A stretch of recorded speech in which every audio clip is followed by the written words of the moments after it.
Hi friends, welcome to the channel JIB and CIB Made Simple. So friends, today we are going to discuss our MCQ session.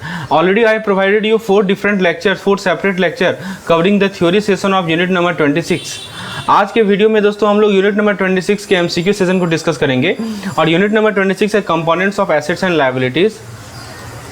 चलिए दोस्तों शुरुआत करते हैं हम लोग अपने इस सेशन को पहले क्वेश्चन के साथ। पहला क्वेश्चन है आपके स्क्रीन पर। आपसे पूछा जा रहा है कि बैंकिंग रेगुलेशन एक्ट 1949 के अकॉर्डिंग्स में कौन सा सेक्शन है जो कि मैंडेट करता है कॉमर्शियल बैंक को कि वो एक बैलेंस शीट और प्रॉफिट एंड लॉस अकाउंट बनाएगा किसी ईयर के लास्ट वर्किंग डे में या पीरियड के लास्ट वर्किंग डे में। चलिए चार ऑप्शन आपको दिख रहा है। सबसे पहले दोस्तों सेक्शन 19 क्या डील करता है वो समझिए। तो ये जो सेक्शन है ना, ये डील करता है कैपिटल से और एसेट से। इट डील्स विद कैपिटल और an asset of a banking company. लेकिन इसमें किस तरह का मैंडेट नहीं दिया जाता है। जहाँ तक बात है सेक्शन नंबर 22 की, तो ये सेक्शन बात करता है ऑडिट के बारे में।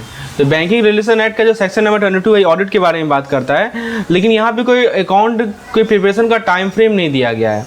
सेक्शन नंबर 29 बिल्कुल सही है। देखिए इसका मेन पर्पस ये है कि ये जो है ये क्लियरली ये सेक्शन 29 क्लियरली स्टेट करता है कि इस प्रत्येक बैंकिंग कंपनी जो भारत में है उसको पहला चीज़ प्रिपेयर करना है क्या, बैलेंस शीट प्रिपेयर करना है।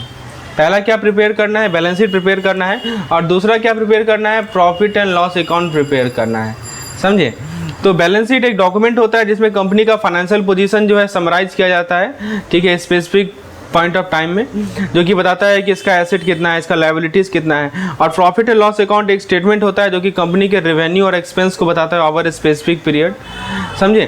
तो ये दो सेक्शन 29 के बारे में याद रखिएगा। बैलेंस शीट और profit and loss account mandate करता है। और सेक्शन 33 जो है दोस्तों फॉरेन कंपनी के लिए अप्लाई होता है। सेक्शन 33 किसके लिए अप्लाई होता है, फॉरेन कंपनीज के लिए, राइट, जो कि बैंकिंग बिजनेस कंडक्ट करते हैं भारत में।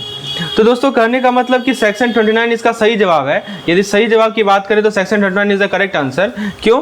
क्योंकि दोस्तों कमर्शियल बैंक को एक बैलेंस शीट प्रिपेयर करना है, profit and loss account prepare करना है अपने ईयर के लास्ट वर्किंग डे में, ठीक है। तो ये करेक्ट आंसर है हमारा सेक्शन नंबर 29। चलिए आगे बढ़ते हैं दोस्तों, नेक्स्ट क्वेश्चन पे आते हैं। नेक्स्ट क्वेश्चन में आपसे पूछा जा रहा है कि कब कमर्शियल बैंक प्रिपेयर करे एक बैलेंस शीट को और प्रॉफिट एंड लॉस अकाउंट को। On the first working day of the year, on the last working day of year और the period, every month, only if required by the regulatory authority. दोस्तों देखिए bank initial transaction को record करती है first day में, लेकिन एक comprehensive balance sheet prepare करना ऐसा कुछ है नहीं।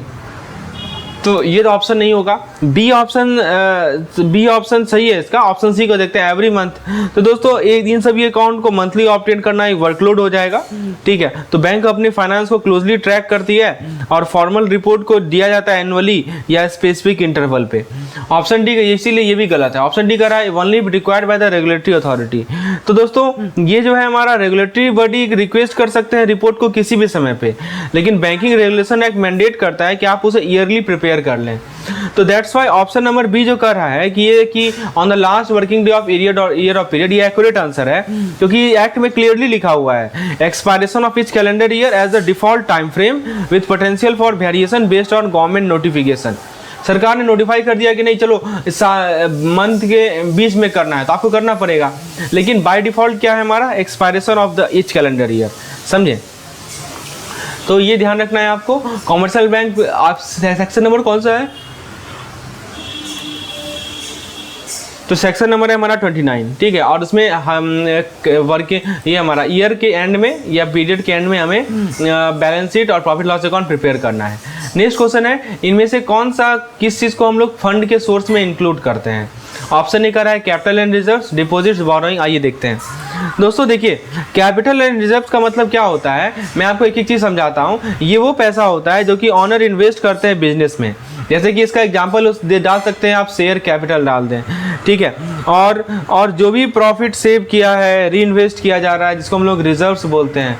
रिजर्व्स मतलब क्या होता है, जो प्रॉफिट हमने बचा के रखा है उसको हम दोबारा री इन्वेस्ट कर रहे हैं, तो ये कैपिटल एंड रिजर्व्स कहलाता है। तो पहला चीज़ समझ में आया आपको। उसके बाद है डिपॉजिट्स। दोस्तों डिपॉजिट्स का मतलब क्या, जो कस्टमर पैसा जो है बिजनेस में डालते हैं, ठीक है। तो दोस्तों इमेजिन कीजिए कि लोग अपने पैसे को बैंक में छोड़ के जा रहे हैं, क्यों छोड़ के जा रहे हैं? ताकि सेफ कीपिंग रहे और इंटरेस्ट उनको मिल जाए, तो इसे ही डिपॉजिट कहा जाता है। बोरोइंग का मतलब क्या होता है कि जो बोरोइंग का मतलब कि जो पैसा का बिजनेस जो है बैंक से लोन ले रही है, इंडिविजुअल लोन ले रहे हैं या फाइनेंशियल इंस्टीट्यूशन लोन ले रहे हैं दूसरे बैंक से, मतलब लोन लेने को हम लोग बोरोइंग बोलते हैं। तो दोस्तों आपने सही बोला कि इसका सही जवाब है ऑल द अबव। देखिए चाहे हम ये तो जितने भी ऑप्शन है, कैपिटल, डिपॉजिट, बोरोइंग, ये सभी कंट्रीब्यूट करते हैं बिजनेस में टोटल फंड अवेलेबिलिटी को। ठीक है, ये डिफरेंट तरीका है जिससे बिजनेस जो एक रिसोर्सेज एक्वायर करती है ऑपरेट होने के लिए या ग्रो होने के लिए। तो इसीलिए दोस्तों ये सभी मेजर सोर्स ऑफ फंड है एक बिजनेस के लिए। ठीक है, तो याद रखिएगा चाहे हमारा कैपिटल हो या डिपॉजिट्स हो या बोरोइंग हो, ये सभी के सभी बिजनेस के लिए मेजर सोर्स ऑफ फंड है। So correct answer will be option number D. Friends यदि आपको इस तरह के क्वेश्चन प्रैक्टिस करने हैं क्विजेस के फॉर्म में, मॉक टेस्ट के फॉर्म में, तो हमारे पास BFM का मॉक टेस्ट प्लान है जिसको आप अवेल कर सकते हैं हमारे ऐप पे। हमारा ऐप का लिंक आपको डिस्क्रिप्शन सेक्शन में मिल जाएगा। ऐप को इंस्टॉल करके BFM मॉक टेस्ट में आप इनरोल हो सकते हैं। मात्र 185 रुपीज इसका कॉस्ट है इस पार्टिकुलर मॉक टेस्ट प्लान का। इसमें आपको यूनिट वाइज प्रत्येक यूनिट से दोस्तों 10 से 20 मॉक टेस्ट डाल रखे हैं हमने, और प्रत्येक मॉक टेस्ट में 20 क्वेश्चन है, तो मोर देन सफिशिएंट क्वेश्चन मैंने डाल रखे हैं आपके प्रैक्टिस के लिए। तो यदि आप इंटरेस्टेड है तो ऐप को इंस्टॉल अभी कर सकते हैं और इस कोर्स में आप इनरोल हो सकते हैं to practise more such type of questions. चलिए आगे बढ़ते हैं दोस्तों। सवाल पूछा जा रहा है इनमें से कौन सा फंड के एप्लीकेशन में इंक्लूडेड नहीं है। ध्यान दीजिएगा, नहीं पूछा जा रहा है। ठीक है, चलिए तो ऑप्शंस को देखते हैं। पहला ऑप्शन कर रहा है cash in hand and balance with RBI। क्या मतलब हुआ इसका? इसका मतलब हुआ कि दोस्तों ये टेक्निकली कह सकते हैं कि एप्लीकेशन का पार्ट है, क्योंकि ये रिप्रेजेंट कर रहा है जो हमारे पास रिसोर्स रेडिली अवेलेबल है शॉर्ट टर्म के लिए। ठीक है, तो ये चीज़ है। उसके बाद ऑप्शन भी कर रहा है balance with bank and money and call and short notice. तो ऐसा ही है, एक की तरह सिमिलर है, ये भी रेडिली अवेलेबल फंड है। This fund is also readily available, right. और जिसको बैंक यूज एक्सेस, जिससे बैंक से आप क्विकली एक्सेस कर सकते हैं। और तीसरा कर रहा है रिजर्व्स। ठीक है, तो दोस्तों रिजर्व्स रिटेन प्रॉफिट होता है जिसको हम फ्यूचर पोटेंशियल नीड्स के लिए हेल्ड करते हैं। ये एक्टिवली एम्प्लॉय नहीं होता है करंट ऑपरेशन ऑफ इन्वेस्टमेंट में, इसलिए दोस्तों ये एप्लीकेशन ऑफ फंड के अंदर नहीं आएगा। ठीक है, और जहाँ तक एडवांस की बात करें तो एडवांस का मतलब समझते हैं ना, एडवांस का मतलब ही होता है आप प्री पेमेंट कर दिए, पहले ही पेमेंट कर दिए। ठीक है, तो किसी गुड्स एंड सर्विस के लिए या लोन के लिए। तो ये मतलब ये फंड ये क्या डिपेंड कर रहा है, जो फंड हम ऑलरेडी यूज़ किया गया है स्पेसिफिक पर्पज़ के लिए, इसीलिए इसे भी आप एप्लीकेशन ऑफ फंड के लिए एक पार्ट से यूज कर सकते हैं। तो सही जवाब है इसका ऑप्शन नंबर सी। अभी हमने रिजर्व्स को इसमें इंक्लूड किया था ना, याद है आपको, सोर्स ऑफ फंड में इंक्लूड किया था, तो रिजर्व में इसमें तो नहीं आएगा। तो रिजर्व बहुत ही क्रूशियल है फाइनेंशियल स्टेबिलिटी के लिए, लेकिन यहाँ पे एक्टिव डिप्लॉयमेंट ऑफ फंड नहीं होता है करंट ऑपरेशन के लिए, क्योंकि रिजर्व का मतलब ये होता है कि आपका जो प्रॉफिट हुआ है ना, उसको जो भी प्रॉफिट आपको हुआ है बिजनेस से, उस फंड को आप यूज कर रहे हैं, that is called reserve, retain profit जिसको बोलते हैं। तो इसीलिए हम लोग रिजर्व्स को एप्लीकेशन ऑफ फंड में इंक्लूड नहीं करते हैं। चलिए आगे बढ़ते हैं दोस्तों, नेक्स्ट क्वेश्चन पे आते हैं।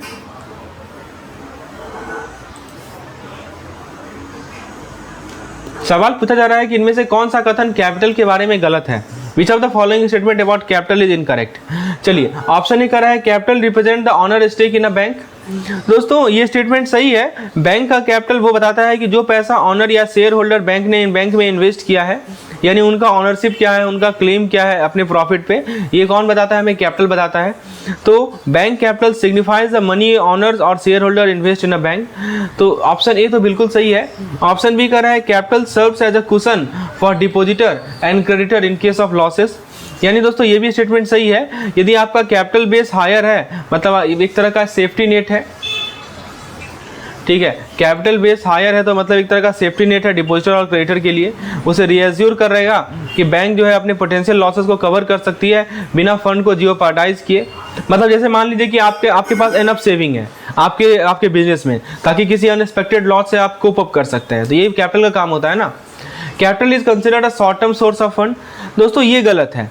बैंक का कैपिटल को long term source of fund माना जाता है, short term source of fund नहीं माना जाता। बेसिकली इसको इन्वेस्ट किया जाता है लॉन्ग टर्म एसेट में, जैसे इंफ्रास्ट्रक्चर में, लोन्स में, सिक्योरिटीज में। इसको फ्रीक्वेंटली विड्रॉ नहीं किया जाएगा। इसको हम लोग इसको ऑपरेटिंग एक्सपेंस के लिए यूज नहीं करेंगे, ये एक तरह का फाउंडेशन की तरह काम करता है बैंक के लॉन्ग टर्म स्टेबिलिटी के लिए और ग्रोथ के लिए। और लास्ट ऑप्शन कह रहा है कि minimum capital requirement for bank is prescribe by RBI through CAR यानी कैपिटल एडिक्वेसी रेशियो। ये सही स्टेटमेंट है। आरबीआई एक minimum capital adequacy ratio set करती है बैंकों के लिए ताकि वो एक certain percentage of the capital maintain करे अपने रिस्क वेट एसेट के रेस्पेक्ट में। तो ऑप्शन नंबर डी भी क्या है हमारा सही है। तो आपसे पूछा गया था कौन सा स्टेटमेंट गलत है, तो दोस्तों गलत कौन सा है? ऑप्शन नंबर सी हमारा गलत है। कैपिटल को कहा गया है शॉर्ट टर्म एसेट, ये गलत है। Short term source of fund नहीं होता है, राइट। तो ये ध्यान रखना है, it is a long term source of fund. Next है दोस्तों, नेक्स्ट क्वेश्चन है हमारे पास कि इनमें से कौन सा रिजर्व्स एंड सरप्लस में इंक्लूड नहीं किया गया है, आपको ये सवाल है। चलिए देखते हैं। तो दोस्तों सबसे पहला ऑप्शन है स्टैट्यूटरी रिजर्व। इसका मतलब क्या होता है कि मैंडेटरी रिजर्व्स होता है जो कि बैंक को मेंटेन करना पड़ता है एज पर रेगुलेशन, इसीलिए ये दोस्तों ये रिजर्व्स एंड सरप्लस का पार्ट होता है, ठीक है। कैपिटल रिजर्व्स क्या होता है? वो रिजर्व्स होता है जिसको हम प्रॉफिट से क्रिएट करते हैं, या तो प्रॉफिट से क्रिएट करेंगे या शेयर प्रीमियम से क्रिएट करेंगे, राइट। तो इसको भी हम लोग रिजर्व्स एंड सरप्लस में इंक्लूड करते हैं। उसके बाद जहाँ तक बात करें हम लोग शेयर प्रीमियम की, तो एक्सेस अमाउंट जो कि हम शेयर को इशू करके मिलता है एबव देयर पार वैल्यू। देखिए एक शेयर का अपना पार वैल्यू होता है ना, उसके ऊपर यदि हम इशू करेंगे तो जो एक्सेस अमाउंट हमें मिलेगा उससे शेयर प्रीमियम कहते हैं, और ये भी रिजर्व एंड सरप्लस का पार्ट होता है। समझिए कि आप एक्स्ट्रा पैसा कमा रहे हैं जब कोई आपका लेमोनेड स्टैंड का शेयर खरीदता है हायर प्राइस में। और जहाँ तक बात है शॉर्ट टर्म लायबिलिटीज़ की, तो ये ऑब्लिगेशन है जो कि 1 साल के अंदर ड्यू हो जाएगा। जैसे कि एग्जाम्पल के तौर पर अकाउंट पेबल बेसिकली एक तरह का क्या है, ऑब्लिगेशन है जो कि 1 साल के अंदर ड्यू हो जाएगा। जैसे मान लीजिए एक्रूड एक्सपेंस, ठीक है। उसके अलावा दोस्तों शॉर्ट टर्म बोरोइंग, तो इसे हम लोग रिजर्व्स का पार्ट नहीं मानते हैं क्योंकि ये डेप्ट को रिप्रेजेंट कर रहा है या इमीडिएट फाइनेंशियल कमिटमेंट को रिप्रेजेंट कर रहा है, कोई लॉन्ग टर्म सेविंग या रिटेन प्रॉफिट को रिप्रेजेंट नहीं कर रहा है। रिजर्व्स का मतलब ही क्या होता है? लॉन्ग टर्म सेविंग या प्रॉफिट, ठीक है।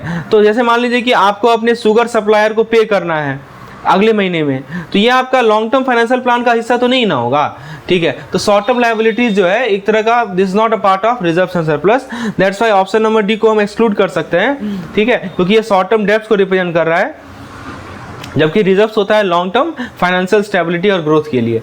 That's why correct answer is option number D. चलिए आगे बढ़ते हैं दोस्तों। नेक्स्ट क्वेश्चन में क्या पूछा जा रहा है, इनमें से कौन सा स्टेटमेंट पॉइंट को हम लोग डिपॉजिट पेएबल ऑन डिमांड में इंक्लूड करते हैं। चलिए आपके सामने 4 ऑप्शन दे रखे हैं, fix deposit, current deposit, recurring deposit, term deposit.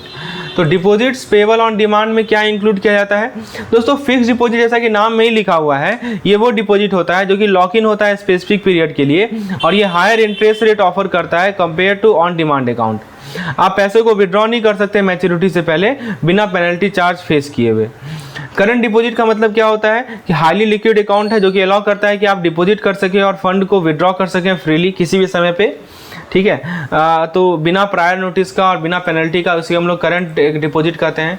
Recurring deposit क्या होता है? तो इसके अंदर रेगुलर डिपॉजिट होता है फिक्स इंटरवल पे प्री डिटरमाइंड पीरियड के लिए। तो जब आप इंटरेस्ट अर्न करते हैं, सेविंग को बिल्ड करते हैं ओवर द टाइम, तो आप इस पैसे को विड्रॉ नहीं कर सकते मैच्योरिटी से पहले बिना पेनल्टी का। और टर्म डिपॉजिट दोस्तों क्या होता है? फिक्स डिपॉजिट से सिमिलर होता है। आपसे सवाल क्या पूछा गया था, इनमें से कौन सा जो है डिपॉजिट पेएबल ऑन डिमांड नहीं है, तो इंक्लूड किया गया डिपॉजिट पेएबल ऑन डिमांड।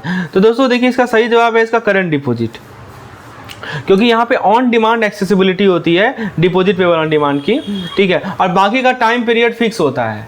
तो यदि आप पहले निकालेंगे तो आपको पेनल्टी लगेगा, सिंपल सी बात है। तो करेक्ट आंसर क्या है इसका? Current deposit. करंट डिपॉजिट को आप इंक्लूड कर सकते हैं डिपॉजिट पेएबल ऑन डिमांड, जब भी डिमांड कस्टमर करेगा आपको उसे पे कर देना है। चलिए नेक्स्ट है कि which of the following are included in deposit repayable after a specific period. बताइए किसे आप इंक्लूड करेंगे डिपॉजिट जो कि रिपेबल हो आफ्टर स्पेसिफिक पीरियड?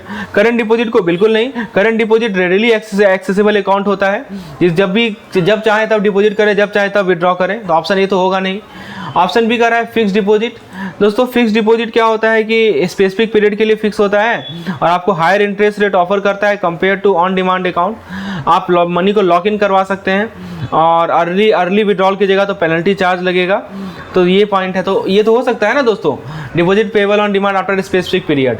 और रेकरिंग में भी सेम होता है, ठीक है। रेगुलरली आप फिक्स अमाउंट को डिपॉजिट करते हैं प्री डिटरमाइंड पीरियड के लिए, तो जब आप इंटरेस्ट अर्न करते हैं, सेविंग को बिल्डअप करते हैं ओवर द टाइम, ठीक है। तो दोस्तों सही जवाब है इसका बोथ बी एंड सी। देखिए both B and C option जो है दोनों तरह के टर्म डिपॉजिट है। ये दोनों क्या कहलाते हैं? These two are term deposit. और ये जो टर्म डिपॉजिट है ना, इनका स्पेसिफिक मैच्योरिटी पीरियड होता है जिसके बाद ही आप इन फंड को एक्सेस कर सकते हैं एक्रूड इंटरेस्ट के साथ। तो ऑप्शन नंबर डी हमारा इसका सही जवाब होगा। सवाल है इनमें से कौन सा बोरोइंग में इंक्लूड नहीं होगा? देखिए एक एक क्वेश्चन को मैंने बनाया है, कहीं भी कुछ छूटेगा नहीं। यदि आप इस तरह के क्वेश्चन को प्रैक्टिस करके जाएंगे एग्जामिनेशन में, निश्चित रूप से दोस्तों आप फुल्ली कॉन्फिडेंट रहेंगे और कहीं भी क्वेश्चन नहीं छूटेगा। और हमारा प्रयास यही है कि बीएफएम के जितने भी यूनिट्स हो आपको इस प्रकार का क्वेश्चन दिया जाए ताकि एग्जामिनेशन में आप फुल्ली कॉन्फिडेंट रहें और अच्छा मार्क्स स्कोर करें। तो फ्रेंड्स बोरोइंग में किसे इंक्लूड नहीं किया गया है? पहला ऑप्शन कर रहा है लोन फ्रॉम आरबीआई। तो दोस्तों आरबीआई से यदि लोन लिया जाता है तो ये लोन देती है बैंकों को और कुछ फाइनेंशियल इंस्टीट्यूशन को, तो ये ऑब्वियसली बोरोइंग के अंदर तो आएगा ही आएगा। लोन फ्रॉम कमर्शियल बैंक, तो दोस्तों दूसरा तरह का कॉमन सोर्स है बोरोइंग का बिजनेस के लिए और इंडिविजुअल के लिए, जहाँ पे वो फंड रिसीव करते हैं कमर्शियल बैंक के लिए, ठीक है, विद ऑब्लिगेशन। ऑब्लिगेशन ये रहता है कि हम लोन को ब्याज के साथ पे कर देंगे। तीसरा है loan from IDBI, Exim bank and NABARD. तो ये भी स्पेशलाइज डेवलपमेंट फाइनेंशियल, इसको डीएफआईस बोलते हैं। क्या बोलते हैं इसे हम लोग? डीएफआईस, डेवलपमेंट फाइनेंशियल इंस्टीट्यूशन। तो ये लोन प्रोवाइड करती है स्पेसिफिक सेक्टर को। कहाँ का प्रोवाइड करती है दोस्तों? जैसे कि इंफ्रास्ट्रक्चर को प्रोवाइड करेगी,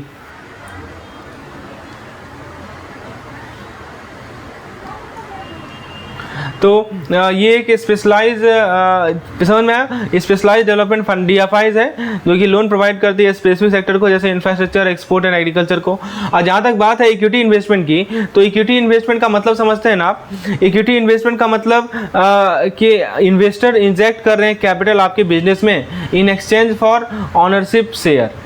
मतलब इक्विटी के एक्सचेंज में जो है इन्वेस्टर आपके कैपिटल इंजेक्ट कर रहे हैं आपके बिजनेस में। तो बोरोइंग की तरह ये नहीं है इक्विटी इन्वेस्टमेंट। यहाँ पे आपको इन्वेस्टेड अमाउंट को रिपे नहीं करना है। आज इन्वेस्टर पार्टिसिपेट करते हैं कंपनी के प्रॉफिट एंड लॉस में। इमेजिन कीजिए कि आपने किसी को पार्टनर बना दिया अपने बिजनेस में, ठीक है, तो आप वो फंड देगा, आप उसको शेयर दे रहे हैं तो आपके कंपनी में फंड देगा, ठीक है, तो वो होता है इक्विटी इन्वेस्टमेंट। ये एक तरह का बोरोइंग नहीं होता है, ठीक है। तो ऑप्शन नंबर डी यहाँ पे क्या है? सही जवाब है इसका। होपफुली ये कंसेप्ट क्लियर हो गया होगा। चलिए आगे देखते हैं दोस्तों, नेक्स्ट क्वेश्चन पे आते हैं। नेक्स्ट क्वेश्चन है हमारा, इनमें से कौन सा अदर लायबिलिटी एंड प्रोविजन में इंक्लूडेड नहीं होता है? ये सवाल है। तो ऑप्शंस को देखते हैं। बिल्स पेबल, बिल्स पेबल का मतलब समझते हैं ना? बिल्स पेबल का मतलब आउटस्टैंडिंग बिल की बात हो रही है, ठीक है, सप्लायर को या वेंडर को गुड्स एंड सर्विस जो आपने रिसीव किया उसके लिए। जैसे मान लीजिए कि आप जो है आपका लेमनेड स्टैंड है, तो आपने पैसा उधार ले लिया शुगर सप्लायर से लेमन्स के लिए जो कि आपने अपने लेमनेड में यूज़ किया, तो ये आउटस्टैंडिंग बिल हो गया। जहाँ तक बात करें इंटर ऑफिस एडजस्टमेंट की, तो ये एडजस्टमेंट होता है जो कि अलग ब्रांचेस के बीच में होते हैं, अलग डिपार्टमेंट्स के बीच में होते हैं एक कंपनी के अंदर, ताकि इंटरनल ट्रांजैक्शन को रिकॉन्साइल कर सकें। मेन पर्पस क्या होता है? रिकॉन्साइल इंटरनल ट्रांजैक्शन, ये मेन पर्पज होता है। तो इंटर ऑफिस एडजस्टमेंट का मतलब यही होता है कि अलग अलग ब्रांचेस के बीच में, सेम कंपनी के अलग अलग ब्रांचेस के बीच में जो हमारा एडजस्टमेंट होता है, तो ये होता है हमारा इंटर ऑफिस एडजस्टमेंट। फिर यहाँ तक बात करें इंटरेस्ट एक्रूड की, इसका क्या मतलब होता है? तो इंटरेस्ट एक्रूड का मतलब ये एक्रूड है लेकिन अनपेड इंटरेस्ट है, अनपेड बोरोइंग है, अनपेड इन्वेस्टमेंट है। मतलब ऐसा समझिए कि आप इंटरेस्ट को एक्यूमुलेट कर रहे हैं अपने लोन पे, जो कि आपने अपने लेमनेड स्टैंड के लिए लिया था, आपने इसे अभी तक पेमेंट नहीं किया है। मतलब आपने लोन लिया तो इंटरेस्ट तो लगेगा ही ना उस पर, और वो आप एक्यूमुलेट करते जा रहे हैं, आप उसका पेमेंट कर नहीं रहे हैं। और लास्ट ऑप्शन है ये, तो ये तीनों के तीनों हमारे अदर लायबिलिटीज के अंदर ऑब्वियसली आएंगे। आउटस्टैंडिंग बिल की बात कर लें, इंटरनल ट्रांजेक्शन की बात कर लें, इंटरेस्ट की बात कर लें, तो all these are included under other liability and provision. लेकिन ये जो हमारा कस्टमर डिपॉजिट है, तो ये अमाउंट आपको कस्टमर से मिला है, ठीक है, तो बेसिकली कस्टमर डिपॉजिट्स है, तो इसको हम लोग अदर लायबिलिटी एंड प्रोविजन में इंक्लूड नहीं करते हैं।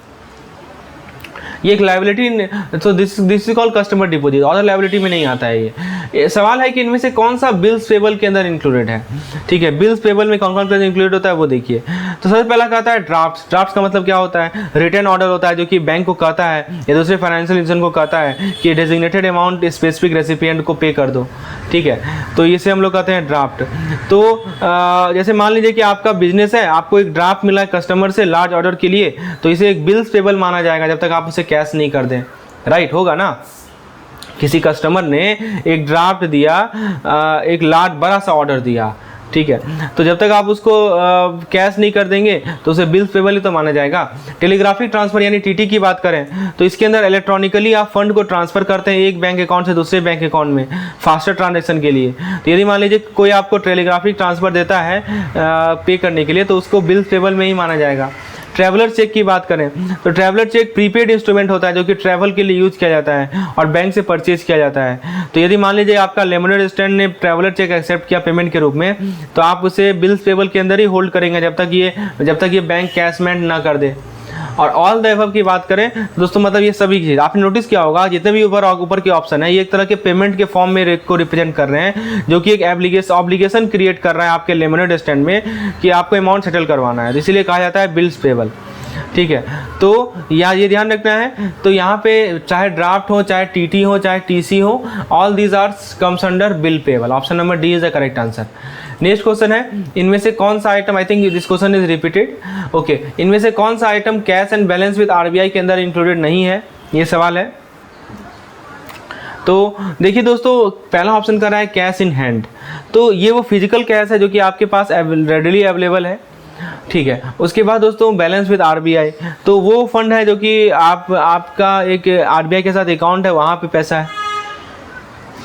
उसके बाद दोस्तों बैंक का बेसिकली होता है balance with bank and money at call and short notice, यानी दोस्तों जो फंड हमने दूसरे बैंक में डिपॉजिट कर रखा है और मिनिमल नोटिस के बाद हम उसको विड्रॉ कर सकते हैं, उसे कहते हैं balance with bank and money at call and short notice. और लास्ट ऑप्शन है फिक्स डिपॉजिट। फिक्स डिपॉजिट क्या होता है, इन्वेस्टमेंट होता है स्पेसिफिक मैच्योरिटी पीरियड का, मतलब आप मनी को एक्सेस नहीं कर सकते प्रीडिटरमाइंड डेट तक। ठीक है, तो मतलब ये पॉइंट हुआ। तो जहाँ तक बात है cash and balance with RBI में, तो पहले तीन ऑप्शन जो है आपको रेडिली एक्सेसिबल फंड बता रहे हैं। फिक्स डिपॉजिट को लॉक इन किया जाता है स्पेसिफिक पीरियड के लिए, तो ये जो है ना इसे हम लोग एक्सक्लूड कर देते हैं cash and balance with RBI वाले आइटम से। दैट्स वाई बाकी जो तीन ऑप्शन है ऊपर के वो सही हैं and fix deposit is wrong. सवाल है कि इनमें से किसे हम लोग कैश इन हैंड में इंक्लूड करेंगे। ठीक है, तो दोस्तों ऑप्शन ए कर रहा है cash in foreign currency notes, तो basically physical foreign currency notes जो कि आपके हाथ में हो। ठीक है, ये कहलाता है हमारा। तो जैसे मान लीजिए यूरोज है, जापानीज येन है आपके कैश रजिस्टर में। उसके बाद नेक्स्ट आता है हमारा कैश बैलेंस इन ओवरसीज ब्रांच, यानी दोस्तों यदि आपका जो लेमनेड स्टैंड है दूसरे कंट्रीज़ में है तो कैश जो उन सभी ब्रांचेज में हेल्ड होंगे उसे कैश इन हैंड माना जाएगा और ये फिजिकली अवेलेबल होता है। ठीक है, तो ये पॉइंट है। कॉइन्स क्या होता है, कॉइन्स मतलब कि दोस्तों आपको पता ही होगा कॉइन्स क्या है, तो ये भी फिजिकल करेंसी है जिसको आप यूज़ कर सकते हैं। जहाँ तक बैंक डिपॉजिट की बात करें तो यहाँ पे क्या है कि आपका जो पैसा बैंक अकाउंट में है वो टेक्निकली आपका ही पैसा है, इसे आप कैश इन हैंड नहीं मान सकते क्योंकि ये फिजिकली अवेलेबल नहीं होता और इसमें आप ट्रांसफ़र और विड्रॉइंग कर सकते हैं ताकि डायरेक्टली एक्सेस कर सकें। तो सही जवाब है इसका सही जवाब क्या है दोस्तों, बैंक डिपॉजिट। बैंक डिपॉजिट को आप कैश इन हैंड में इंक्लूड नहीं कर सकते, you can't include bank deposit in cash in hand.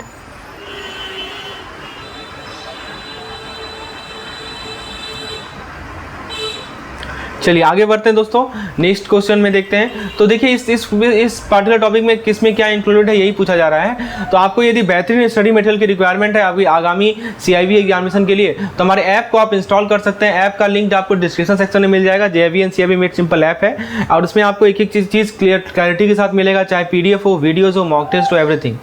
सवाल है कि हमारा कॉल मनी मार्केट और नोटिस मनी मार्केट में की डिफरेंस क्या है। ठीक है, तो पहला ऑप्शन कर रहा है ट्रांजैक्शन पीरियड। तो दोस्तों आपको पता ही होगा कि कॉल मनी मार्केट में बोरोइंग और लैंडिंग जो होता है वो ओवरनाइट पीरियड के लिए होता है, right, I think you know it very well. Overnight period के लिए होता है हमारा कॉल मनी मार्केट में। तो जहाँ तक बात है नोटिस मनी मार्केट में तो यहाँ पे 2 से लेके 14 दिन तक का होता है।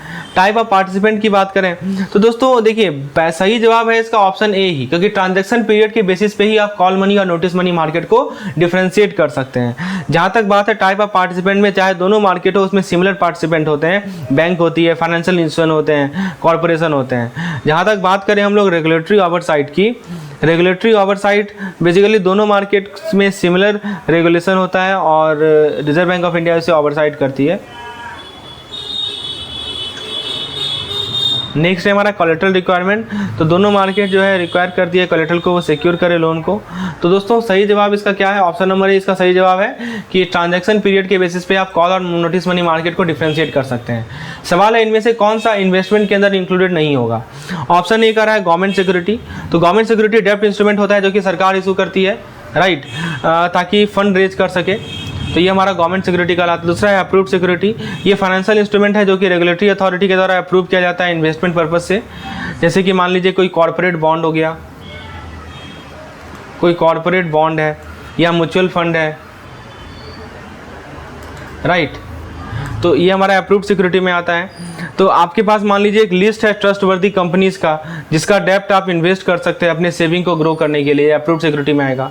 फिर लोन टू कस्टमर की बात करें तो दोस्तों इसके अंदर क्या होता है कि इस एक separate category loan and advance के अंदर फॉल करता है हमारे बैलेंस शीट में। तो ये वो पैसा होता है जो कि आपको which you give like money you give someone directly, आप एक्सपेक्ट कर रहे हैं कि वो वापस आपको पे करेगा बाद में, ठीक है। तो ये कहता है लोन टू कस्टमर।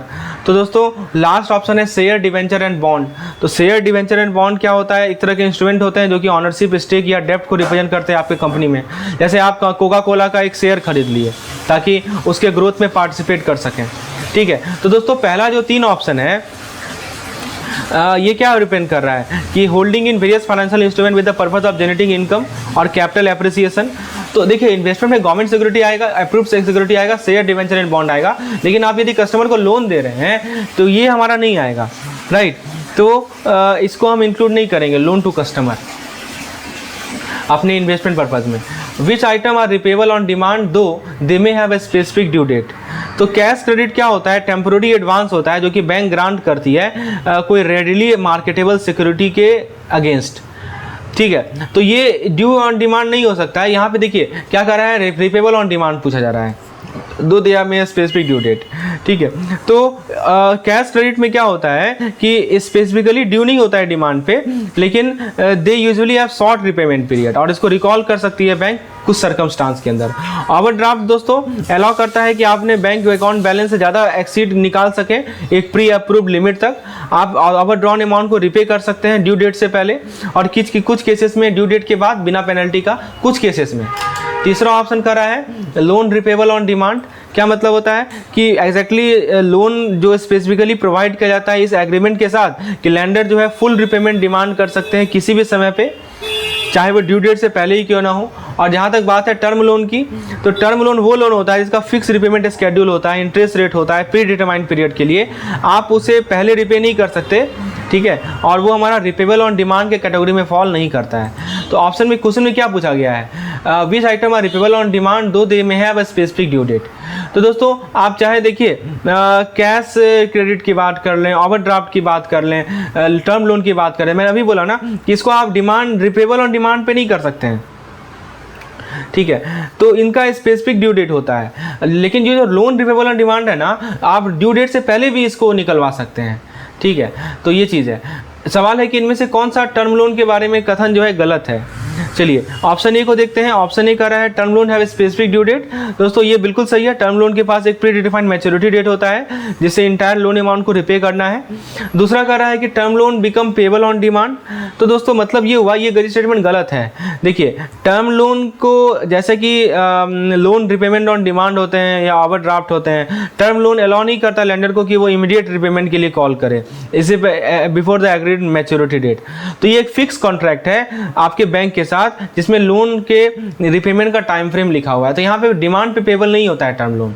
और जहाँ तक बात है most term loan are repaid in the form of EMI, ये भी सही है। बहुत सारे टर्म लोन को इक्वेटेड मंथली इंस्टॉलमेंट को ऑफर करते हैं। एक कन्वीनियंट तरीका होता है रिपेमेंट को लंबे समय तक स्प्रेड करने का। और लास्ट ऑप्शन जो कर रहा है कि term loan are included in category of cash credit, overdraft and loan repayment on demand. तो ये स्टेटमेंट भी गलत है। बेसिकली टर्म लोन का अलग कैरेक्टरिस्टिक्स होता है इन सभी कैटेगरी से। तो इसमें सही जवाब है दोस्तों ऑप्शन बी और डी। एक तो कर रहा है पेबल ऑन डिमांड, ये गलत है, और ये जो कर रहा है cash credit, overdraft and loan repayment demand, ये भी गलत है। सवाल है इनमें से कौन सा किसे आप इंक्लूड करेंगे bills purchase and discounted pay. तो ऑप्शन ए कर रहा है क्लीन बिल। तो क्लीन बिल का मतलब क्या होता है, क्लीन बिल वो बिल ऑफ एक्सचेंज है या वो प्रॉमिसरी नोट है बिना किसी अटैच डॉक्यूमेंट का, बिना किसी इनवॉइस का, बिना किसी बिल ऑफ लैडिंग का, ठीक है। इसको हम लोग बोलते हैं क्लीन बिल। तो उसके बाद सेकेंड ऑप्शन है डॉक्यूमेंट्री बिल। तो ये बिल ऑफ एक्सचेंज होता है जिसमें कुछ डॉक्यूमेंट्स होते हैं। डॉक्यूमेंट्स किस रूप में होंगे, नाम में ही लिखा हुआ है ना डॉक्यूमेंट्री बिल, जैसे इनवॉइस हो गया, ठीक है, जैसे कि आपका बिल ऑफ लैडिंग हो गया। तो ये सभी इन सभी के साथ दोस्तों इस बिल को अटैच किया जाता है, ठीक है। तो या इंश्योरेंस सर्टिफिकेट हो सकता है। तो तो ये सभी चीज़ें हैं। तो ऑप्शन ये क्लीन बिल समझ में आया, डॉक्यूमेंट्री बिल समझ में आया। तीसरा ऑप्शन है डोमेस्टिक बिल। डोमेस्टिक बिल का मतलब क्या हुआ, जो बिल हम ड्रॉ कर रहे हैं और सेम कंट्री के अंदर पे कर रहे हैं वो भी हमारा डोमेस्टिक बिल करता है। फॉरेन बिल मतलब कि जिस बिल को हम ड्रॉ कर रहे हैं और दूसरे कंट्री में पेबल कर रहे हैं। तो आपसे पूछा क्या गया था कि बिल परचेज एंड डिस्काउंटेड, तो ये एक ब्रॉड कैटेगरी होता है, इसके अंदर सभी तरह के बिल आते हैं, चाहे उसका कैरेक्टरिस्टिक्स कुछ भी क्यों ना हो, ज्योग्राफिकल एरिया कुछ भी क्यों ना हो। बैंक जो है क्लीन और डॉक्यूमेंट्री बिल के साथ डील करेगी, कंट्री के अंदर और कंट्री के बाहर भी। इसीलिए दोस्तों all of the above is the correct answer. तो जब हमारा बिल परचेज और बिल डिस्काउंटेड की बात आती है ना, तो इसके अंदर सब के सब आ जाते हैं, चाहे हमारा डोमेस्टिक बिल हो, क्लीन बिल हो, फॉरेन बिल हो, राइट, एवरीथिंग गेट्स इंक्लूडेड। चलिए आगे देखते हैं इनमें से कौन सा इंक्लूड होता है। I think we have discuss it, bill discounted by bank, okay. तो क्लीन डोमेस्टिक ये हमने अभी डिस्कस किया है, सेम कंसेप्ट पे क्वेश्चन है। Which of the following is not included in secured और unsecured advance based on underlying security. ठीक है, तो सवाल ये है कि इनमें से कौन सा लोन जो है सिक्योर्ड और अनसिक्योर्ड कैटेगरी में नहीं फॉल करता है। ठीक है, based on the types of security use to back them. पहला ऑप्शन कर रहा है दोस्तों, पहले समझिए यहाँ पे ये ऑप्शन सिक्योर लोन समझते हैं ना। सिक्योर लोन मतलब कि बोरोइंग, आप पैसा बोरो कर रहे हैं सेफ्टी नेट के साथ लेंडर के लिए, आपने कुछ वैल्यूएबल गिरवी रख दिया हो, और अनसिक्योर्ड लोन में कोई सेफ्टी नेट होता नहीं है। तो कौन सा सिक्योर्ड अनसिक्योर्ड एडवांस के अंदर फॉल नहीं करेगा। पहला ऑप्शन कर रहा है advance secured by tangible asset, तो नाम में ही लिखा हुआ है ये क्लासिकल सिक्योर्ड लोन है, ये तो नहीं होगा।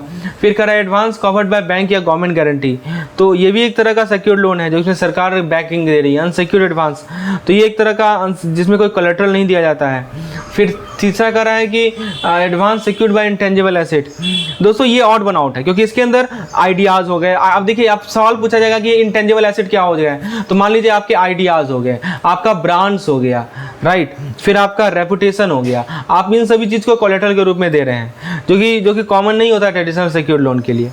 तो सिंपल सी बात है, सिक्योर्ड लोन का मतलब कि आप एक सेफ्टी नेट के साथ बोरो कर रहे हैं, या तो टेंजिबल एसेट के साथ या गारंटी के साथ। समझिए ध्यान से, तो सिक्योर्ड वाले में जो आप ये सेफ्टी नेट होता है वो या तो टेंजिबल आइटम होगा, या तो वो टेंजिबल आइटम होगा, या गारंटी होगा, सरकार का गारंटी होगा। और यदि अनसिक्योर्ड है तो उसमें नाम ही लिखा हुआ है अनसिक्योर्ड, तो उसमें कोई गारंटी नहीं होगा। लेकिन ये जो करा इनटेंजिबल एसेट, ये इंक्लूड नहीं होता है, ठीक है ना। तो इनटेंजिबल एसेट को हम लोग कोलेटरल के रूप में यूज नहीं करते, that's why this did not fit here.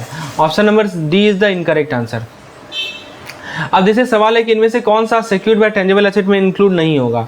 अब देखिए ऑप्शन देखता है, ऑप्शन पहला कर रहा है रियल एस्टेट से लोन सिक्योर्ड हो रहा हो, तो ये क्लासिकल एग्जांपल है loan secured by tangible asset का। ठीक है, जैसे मान लीजिए कि आपने मॉर्टगेज लिया अपने हाउस पे, तो हाउस एक कोलेटरल की तरह काम करता है लोन के लिए। फिर लोन सिक्योर्ड बाय मशीनरी, तो ये भी देखिए इक्विपमेंट या मशीनरी को आप यूज कर सकते हैं कोलेटरल के रूप में लोन के लिए। ठीक है, फिर दोस्तों loan secured by intellectual property, यहाँ पे चीज़ें खराब हो जाएंगी। इंटेलेक्चुअल प्रॉपर्टी जैसे पेटेंट हो गया, ट्रेडमार्क हो गया, इनका सिग्निफिकेंट वैल्यू है, लेकिन ये सभी हमारे इंटेंजिबल एसेट हैं और उनके पास कोई फिजिकल प्रेजेंस नहीं है, इसलिए दोस्तों ये सिक्योर्ड बाय टेंजिबल एसेट के कैटेगरी में नहीं आते हैं। ऑप्शन डी कर रहा है लोन सिक्योर्ड बाय इन्वेंट्री, ये भी हो सकता है। ठीक है, फिर लास्ट कर रहा है all of the above are included secure, ये भी गलत है। ठीक है, तो दोस्तों सही जवाब है इसका ऑप्शन नंबर सी। देखिए ये जो कर रहा है इंटेलेक्चुअल प्रॉपर्टी से जो लोन सिक्योर्ड हो रहा है, this comes under intangible asset, this does not comes under tangible asset. Understood. अगला सवाल है इनमें से कौन सा किसे इंक्लूड करेंगे, security covered by bank government guarantee. ठीक है, पहला ऑप्शन कर रहा है हमारा कि गारंटी को समझिए कि सुपर स्ट्रॉन्ग सेफ्टी नेट है लोन के लिए। अब देखिए फॉरेन गवर्नमेंट का गारंटी हो गया, ठीक है, तो ये भी हो सकता है। इंडियन गवर्नमेंट का गारंटी हो गया, ये भी हो सकता है। बैंक भी गारंटी देती है, DICC गारंटी देती है, ECC गारंटी देती है। सही जवाब है इसका ऑल द अबव। तो इसका सही आंसर क्या हो जाएगा, F हो जाएगा, क्योंकि सभी के सभी हमारे सही आंसर हैं। नेक्स्ट कर रहा है हमारा क्वेश्चन कि इनमें से कौन सा आप फिक्स एसेट के अंदर इंक्लूड नहीं करेंगे। Immovable property, premises. Immovable property का मतलब बैंक का बिल्डिंग हो गया, तो एक परमानेंट फिक्सचर हो गया, वैल्यूएबल एसेट है, तो इसको हम फिक्स तो काउंट करेंगे ही करेंगे। प्रीमाइसेस का मतलब कि दूसरा बिल्डिंग जो बैंक ने खरीद रखा है या लीज ऑफिस स्पेस ले रखा है, तो चाहे वो लॉन्ग टर्म एसेट हो, इसको बैंक ऑपरेशन के लिए यूज किया जाए, इससे भी आप फिक्स एसेट ही मानेंगे, प्रीमाइसेस ही माना जाएगा। फर्नीचर एंड फिक्सर ही माना जाएगा। दूसरा हार्डवेयर की बात करें तो hardware company, server, computer server, security system या दूसरे इलेक्ट्रॉनिक जो है, ये भी हमारे ये सभी हार्डवेयर के अंदर आते हैं और इसको आप रिप्लेस या सोल्ड नहीं कर सकते, इससे भी फिक्स एसेट माना जाएगा। मोटर व्हीकल की बात करें तो बैंक का वाहन हो गया, कैश ट्रांसपोर्ट व्हीकल हो गया, तो ये सभी दोस्तों फिक्स एसेट की तरह ही आते हैं। तो आप देख सकते हो दोस्तों, चाहे ए से लेके ई जितने भी ऑप्शन है, हार्डवेयर, फर्नीचर, फिर आपका उससे पहले था हमारा इमूवेबल प्रॉपर्टी, प्रीप्राइसेस, तो ये सभी के सभी हमारे फिक्स एसेट के ही पार्ट होते हैं। तो ऑप्शन नंबर एफ जो है हमारा सही जवाब है। सवाल है इनमें से कौन सा इंटरेस्ट एक्रूड के अंदर इंक्लूडेड होता है। तो देखिए इंटरेस्ट एक्रूड के अंदर कौन सा एस्टिमेट इंक्लूड होता है। पहला एक्रूड इंटरेस्ट तो समझिए कि अर्निंग रिवार्ड, जब तक आप जो मतलब आप एक रिवार्ड अर्न कर रहे हैं जिसको अभी तक आपने कलेक्ट नहीं किया है। तो सबसे पहला कह रहा है यहाँ पे देखिए एक चीज़, व्हाट काइंड ऑफ, इसके अंदर क्या आएगा, इंटरेस्ट ऑन इन्वेस्टमेंट आएगा। ठीक है, इंटरेस्ट ऑन इन्वेस्टमेंट मतलब इमेजिन कीजिए कि आपका लेमनेड स्टैंड ने इंटरेस्ट अर्न किया सेविंग अकाउंट पे, लेकिन बैंक जो अभी तक पेमेंट नहीं किया है। फिर हो सकता है इंटरेस्ट ऑन एडवांस, जो कि लोन आपने दिया है, एक फ्रेंड मान लीजिए आपसे पैसा लिया है अपने बिजनेस के लिए, और वो और जब वो ऑब्वियस बात है उसे ब्याज दर पे आप दिए हैं, तो ये अभी तक ड्यू नहीं हुआ है। ठीक है, तो की पॉइंट्स याद रखिए, accrued interest has been earned but not received, due interest is ready to be collected but hasn't been paid yet. तो सही जवाब है इसका option number C, interest accrued but not due on investment and advance. Contingent liability के अंदर क्या included होता है, ये सवाल है। तो ऑप्शन को देखते हैं, issuance of letter of credit बिल्कुल सही है। ठीक है, तो letter of credit contingent liability का ही हिस्सा होता है। जहाँ तक बात है guarantee on the behalf of constituents, तो मान लीजिए कि आपके बैंक जो है गारंटी कर रही है एक लोन को जो कि आपने लेमनेड स्टैंड बिजनेस के लिए लिया था। वो प्रॉमिस करेगा लेंडर को कि वो कवर करेगा लोन को यदि आप रिपे नहीं कर पाएंगे तो ये दूसरा तरह का लायबिलिटी है बैंक के लिए, इसलिए ये कंटिजेंट लायबिलिटी होता है। Acceptance on the behalf of constituent, जैसे मान लीजिए कि आपका बैंक ने एक बिल पे किया आपके बिहाफ में, जिसको एक्सेप्टेंस कहते हैं, आपका प्रॉमिस था कि आप अपने बाद में रिम्बर्स कर देंगे, तो ये भी एक लायबिलिटी क्रिएट कर रहा है बैंक के लिए। फिर डी कर रहा है कि bills accepted by bank on the behalf of इस कस्टमर, यानी दोस्तों इमेजिन कीजिए कि आपने बिल ऑफ एक्सचेंज ड्रॉ किया अपने बैंक पे और वो एक्सेप्ट करती है, प्रॉमिस करती है कि होल्डर को बाद में पे करेगी, तो ये भी कंटिजेंट लायबिलिटी है। तो ये सभी के सभी, चाहे लेटर ऑफ क्रेडिट हो, गारंटीज हो, एक्सेप्टेंस हो, या bill accepted by the bank on the behalf of it customer, ये सभी के सभी लायबिलिटीज हैं जो कि बैंक को पे करनी है, इसीलिए ये सभी के सभी कंटिजेंट लायबिलिटी के अंदर आते हैं। सवाल है कि एक्सपेंस के अंदर, प्रॉफिट एंड लॉस अकाउंट में एक्सपेंस के अंदर आप क्या इंक्लूड करेंगे। ठीक है, पहला कह रहा है इंटरेस्ट एक्सपेंडेड, दूसरा कह रहा है ऑपरेटिंग एक्सपेंस, तीसरा कह रहा है provision and contingency. Interest expanded का मतलब समझते हैं आप, मतलब कि जो इंटरेस्ट कॉस्ट है जो कि बैंक इनकर करती है अपने बोरोइंग में। जैसे मान लीजिए कि बैंक ने दूसरे बैंक से लोन लिया, लोन फ्रॉम अदर बैंक, तो ये बोरोइंग हुआ ना, इस पे बैंक को ब्याज देना पड़ेगा ना। जैसे आप रेंट जो बैंक पे करती है पीपुल्स के मनी यूज करने के लिए, ठीक है, तो ये होता है हमारा इंटरेस्ट एक्सपेंडिचर जो खर्च हुआ। ऑपरेटिंग एक्सपेंस क्या होता है, तो everyday cost of running the business, इसे हम लोग ऑपरेटिंग एक्सपेंस कहते हैं। तीसरा कह रहा है प्रोविजन एंड कंटीजेंसीज, तो दोस्तों ये वो अमाउंट है जो कि अलग से रखा जाता है पोटेंशियल फ्यूचर लॉसेस के लिए, राइट। तो इमेजिन कीजिए, तो ये हमारा provision and contingency. Option D कर रहा है बोथ ए एंड बी। तो दोस्तों एक्सपेंसेस की बात करें तो ये जो जितने भी ऑप्शन है ना, सभी के सभी डिफरेंट टाइप ऑफ एक्सपेंस को रिप्रेजेंट कर रहा है जो कि बैंक अपने ऑपरेशन में इनकर करती है, चाहे इंटरेस्ट एक्सपेंस हो, ऑपरेटिंग एक्सपेंस हो, प्रोविजन एंड कंटीजेंसीज हो। तो करेक्ट आंसर इसका ऑप्शन नंबर ई होगा। ठीक है, चलिए तो फ्रेंड्स ये था हमारा आज का एमसीक्यू सेशन। होपफुली आपने इसे एंजॉय किया होगा। यदि आपको इस प्रकार के और भी एमसीक्यू सेशन चाहिए, हमारे वीडियो को लाइक कर दीजिए, चैनल को सब्सक्राइब कर दीजिए ताकि आपको इस तरह का वीडियोस मिलता रहे। और यदि आपको किसी प्रकार की स्टडी मटेरियल की रिक्वायरमेंट है अपने सीआईबी के एग्जामिनेशन के लिए, तो मुझे आप इस नंबर पर व्हाट्सएप कर सकते हैं या आप हमारे ऐप को इंस्टॉल कर सकते हैं। ऐप का लिंक आपको डिस्क्रिप्शन में दिया गया है। JIV CIB मेड सिंपल के नाम से एप्लीकेशन है, जिसमें सारे इंपॉर्टेंट कंटेंट CIB के पॉइंट ऑफ व्यू से डाले जाते हैं। धन्यवाद।